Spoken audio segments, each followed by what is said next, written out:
TNPSC exam ஓரியன்டாக சைக்காலஜியில் GK இதிலிருந்து objective question with answers தான் இப்போ நம்ம பார்க்க போகிறோம்.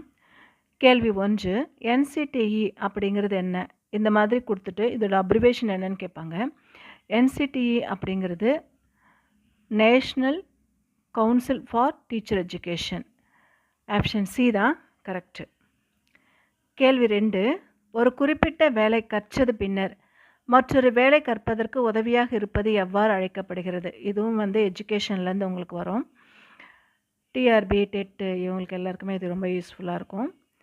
2க்கான பதில் ஆப்ஷன் சி, நேரடியான கற்றல் மாற்றம். அதாவது ஒரு குறிப்பிட்ட வேலை கற்றுக்கிட்டதுக்கு அப்புறமா அதுக்கு ரிலேட்டடாக இன்னொரு வேலை நம்ம செய்யறதுக்கு உதவியாக இருக்கிறது எது அப்படின்னா நேரடியான கற்றல் மாற்றம்.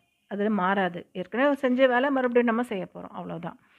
கேள்வி 3, மனித தேவைகளை உயர்நிலைப்படி கோட்பாடாக உருவாக்குனது யார்? மனித தேவைகளை உயர்நிலைப்படி கோட்பாடாக உருவாக்குனது 3க்கான பதில் ஆப்ஷன் டி, ஆப்ரஹாம் மாஸ்லோ. கேள்வி 4, தற்காப்பு நடத்தை அல்லாதது எது? தற்காப்பு நடத்தை அல்லாதது எது அப்படின்னு பார்க்கும் பொழுது 4க்கான பதில் ஆப்ஷன் டி, மனப்போராட்டம். கேள்வி 5, இவற்றில் எது ஆளுமையின் உயிரியல் காரணி அல்ல? இதில் எது காரணி கிடையாது அப்படின்னு பார்க்கும் பொழுது 5க்கான பதில் ஆப்ஷன் பி, நுண்ணறிவு. கேள்வி 6, நுண்ணறிவு கணக்கிடுகின்ற சூத்திரம் என்ன அப்படின்னு பார்க்கும் பொழுது 6க்கான பதில் மனவயது இன்ட்டு காலவயது இன்ட்டு 100. முதல்ல மனவயது வந்துடும், அதுக்கப்புறமா காலவயது, அது 100ஆல் டிவைட் பண்ணி நம்ம சொல்கிறது. 6க்கான பதில் ஆப்ஷன் ஏ தான் கரெக்டு. கேள்வி 7, 2 எதிரிகளிடையேயான இலக்குகளிடையே மனப்போராட்டம் என்ன? 2 எதிரடியான இலக்குகளிடையே மனப்போராட்டம் அப்படிங்கிறது 7க்கான பதில் விலகுதல். விலகுதல் ஆப்போசிட். அடுத்து கேள்வி 8, கல்வி புதுமையின் குறிக்கோள்கள் என்ன?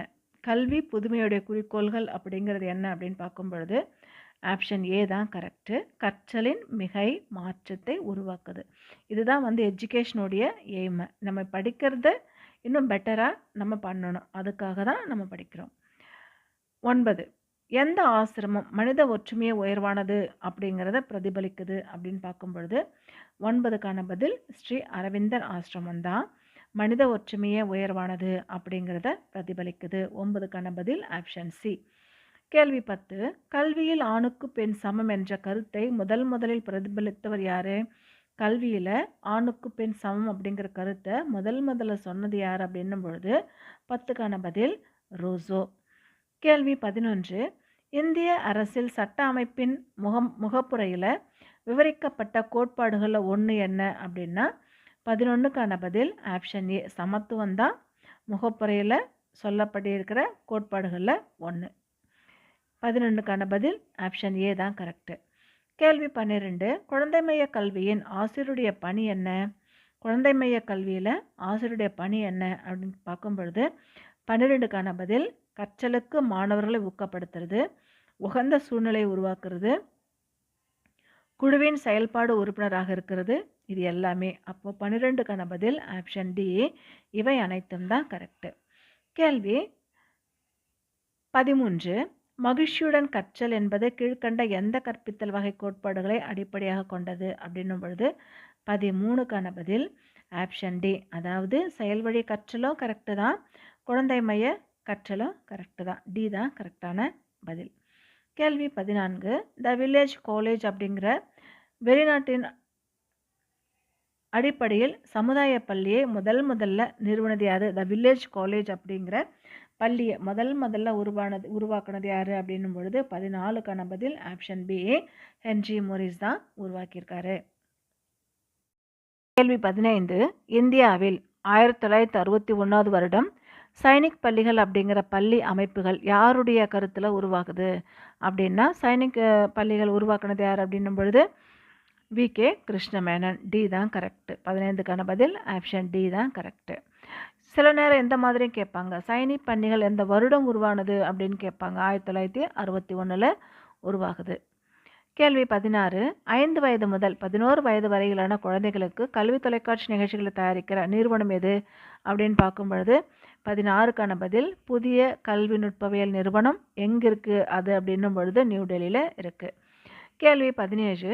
எந்த கல்விக் குழுவால் இடைநிலை அளவில் பன்னோக்கு கல்வி முறை பரிந்துரைக்கப்பட்டது? எந்த கல்விக் குழுவால் பரிந்துரைக்கப்பட்டது அப்படின்னும் பொழுது 17க்கான பதில் ஆப்ஷன் பி தாராசன் குழு. கேள்வி 18.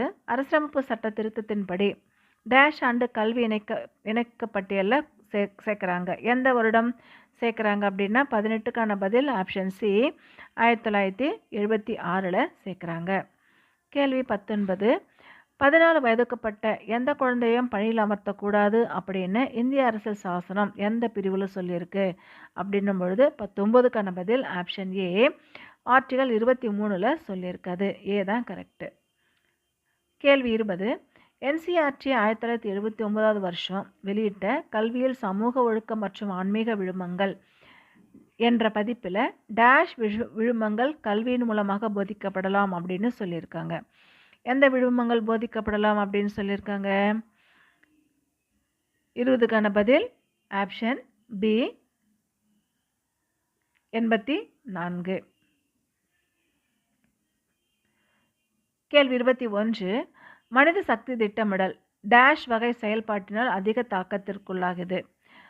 மனித சக்தி திட்டமிடல் எந்த செயல் திட்டத்தினால் தாக்கப்படுது அப்படின்னா இடம்பெயர்தல் திட்டத்தின் மூலமாக தாக்கப்படுது. 21க்கான பதில் ஆப்ஷன் டி. கேள்வி 22. டேஷ் என்பவர் கற்றல் மாற்றத்தினை விளக்குவதற்காக ஒத்த கூறுகளுடைய கோட்பாட்டை கொண்டு வந்தார். யார் ஒத்த கூறு கோட்பாட்டை சொன்னது? பிஎட்டில் சைக்காலஜியில் படிச்சிருப்பீங்க. 22க்கான பதில் தார்ன்டைன் தான் ஒத்த கூறு கோட்பாட்டை சொல்லியிருக்காரு.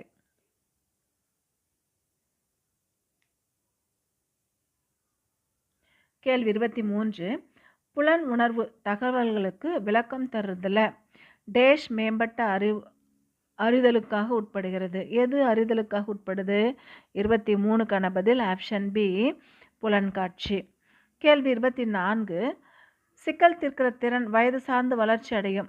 1. 2வது இந்த வளர்ச்சி வேகம் மற்றும் துல்லியல் இவை இரண்டிலுமே அமையும். எது கரெக்டான பதில் அப்படின்னா 24க்கான பதில் ஆப்ஷன் டி 1 மற்றும் 2 சரியான பதில். 1, 2 ரெண்டுமே கரெக்டான பதில் தான். கேள்வி 25. முயன்றி தவறி கற்றல் கொள்கையை கொண்டு வந்தது யார்? முயன்றி தவறி கற்றல் கொள்கையை கொண்டு வந்தது 25க்கான பதில் ஆப்ஷன் பி தார்ன்டைன் தான் முயன்றி தவற கற்றல் கொண்டு வராரு. கேள்வி 26. எப்பிங்ஹாஸின் சோதனை எதனோடு தொடர்புடையது? எப்பிங்ஹாஸுடைய சோதனை எதோடு தொடர்புடையது அப்படின்னா மறதி வளைவோட தொடர்புடையது எப்பிங்ஹாஸ் சோதனை. 26க்கான பதில் ஆப்ஷன் பி. கேள்வி 27. கற்போர் கட்டுப்பாட்டு கற்பித்தல் முறை LCI அப்படின்றது யாரால் கொண்டு வராங்க? 27க்கான பதில் ஆப்ஷன் ஏ ராபர்ட் மேக்கரால் கொண்டு வராங்க. கேள்வி 28. 19வது நூற்றாண்டில் டேஷ் அவர்களுடைய ஆய்வின்படி வங்காள மாநிலத்தின் 5 லட்சம் மக்கள் தொகையில் 4 பெண்கள் மட்டுமே கல்வி பெற்றிருந்தாங்க அப்படின்னு சொன்னது யார் அப்படின்னா 28க்கான பதில் ஆடம் ஸ்மித் தான் சொல்கிறாரு. கேள்வி 29. புத்தக திரிபுக்காட்சி உருவ விளக்கப்படம் பின்வருவனவற்றில் எதனை குறிப்பதாக இருக்குது அப்படின்னா 29க்கான பதில் ஆப்ஷன் டி கவனமூசலை குறிக்குது. கேள்வி 30. மனவெழுச்சி வளர்ச்சியில் ஹெடானிசம் கோட்பாடு என்ற கருத்து எதனை மையமாக வச்சிருக்கு? 30க்கான பதில் இனிமையை மையமாக வச்சிருக்கு. இது வரைக்கும் சைக்காலஜிலேருந்து ஆப்ஜெக்டிவ் கொஸ்டின் வித் ஆன்சர்ஸை பார்த்துருக்கோம்.